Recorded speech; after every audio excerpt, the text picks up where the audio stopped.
लोकसभा में संसद भवन में कहें तो ज़्यादा ठीक रहेगा, सटीक रहेगा। लेकिन प्रशांत टंडन जी, जरा समझना चाहूँगा कि क्या ये सोची समझी रणनीति की तहत नहीं हुआ होगा, क्योंकि टॉप लीडरशिप के बिना कुछ भी क्या संभव है बीजेपी के अंदर। एक at the same time Lok Sabha में भी और राज्यसभा में भी दो नेत्रियां, इधर लोकसभा में स्मृति ईरानी और राज्यसभा में निर्मला सीतारमण, ये दोनों खड़ी होती हैं और सीधा वार कांग्रेस के ऊपर। क्या विदाउट टॉप लीडरशिप के, बिना प्लानिंग के ये हुआ होगा क्या? नहीं, बिल्कुल नहीं राजीव जी, टॉप प्लानिंग के बगैर नहीं हुआ है। ये बिल्कुल जिसको कहें योजनाबद्ध है। लेकिन ये जो प्लेटफॉर्म है वो बीजेपी की रैली नहीं है, वो रामलीला मैदान नहीं है, वो पार्लियामेंट है भारत की, उसके नियम हैं। तो वही मैं जानना चाहता हूं, क्योंकि मैंने तलाशा इसको, कांग्रेस ने भी विपक्ष ने भी इसको अंडरलाइन नहीं किया है। अभी आपके कार्यक्रम के बाद मैं थोड़ा इस पर रिसर्च करूंगा कि ये आखिर संसद में आया कैसे। कोई निंदा प्रस्ताव था, जीरो आवर था, तो क्या इसमें ट्रेजरी बेंचेस बोलेंगे तो विपक्ष को मौका नहीं मिला जवाब देने का?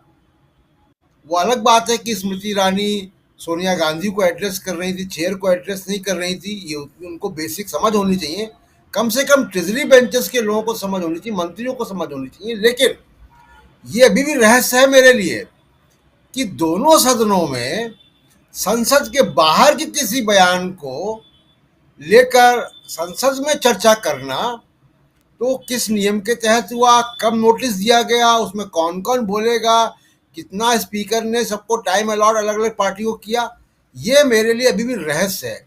एक बात। दूसरी बात कि जैसा जितना उत्तेजना में स्मृति ईरानी ने बोला और आपने सुनाया, उस उत्तेजना में दोबारा, अगर आप, मैं रिकमेंड तो नहीं करूंगा कि दोबारा सुनाएं या सुने, लेकिन अगर अधीर रंजन चौधरी के बोले हुए शब्द आपत्तिजनक हैं तो उसको स्पीकर ने संसद में स्मृति ईरानी के मुंह से क्यों बुलवाया? उसको एक्सपंज क्यों नहीं किया? उनको रोका क्यों नहीं कि जिन शब्दों के पे आपत्ति आप जता रही हैं उन शब्दों को संसद के पटल में दोहरा क्यों रही हैं आप? ये स्पीकर को रोकना चाहिए था। ये बड़ा रहस्यमय हुआ है, कैसे हुआ है, क्या नहीं हुआ है। दूसरा है कि संसद के बाहर आप देखिए, अभी मीनू जी बता रही थी कि उन्होंने शशि थरूर की पत्नी के लिए कहा 50 करोड़ की गर्लफ्रेंड, उन्होंने सोनिया गांधी को कहा कांग्रेस की विधवा, उन्होंने एक मुख्यमंत्री जो संवैधानिक पद होता है उसको किस तरीके से दीदी और दीदी करके और आंखें मटकाकर किस तरीके से संबोधित किया रैलियों में, तो वो सब क्या संसद में डिस्कस होना चाहिए?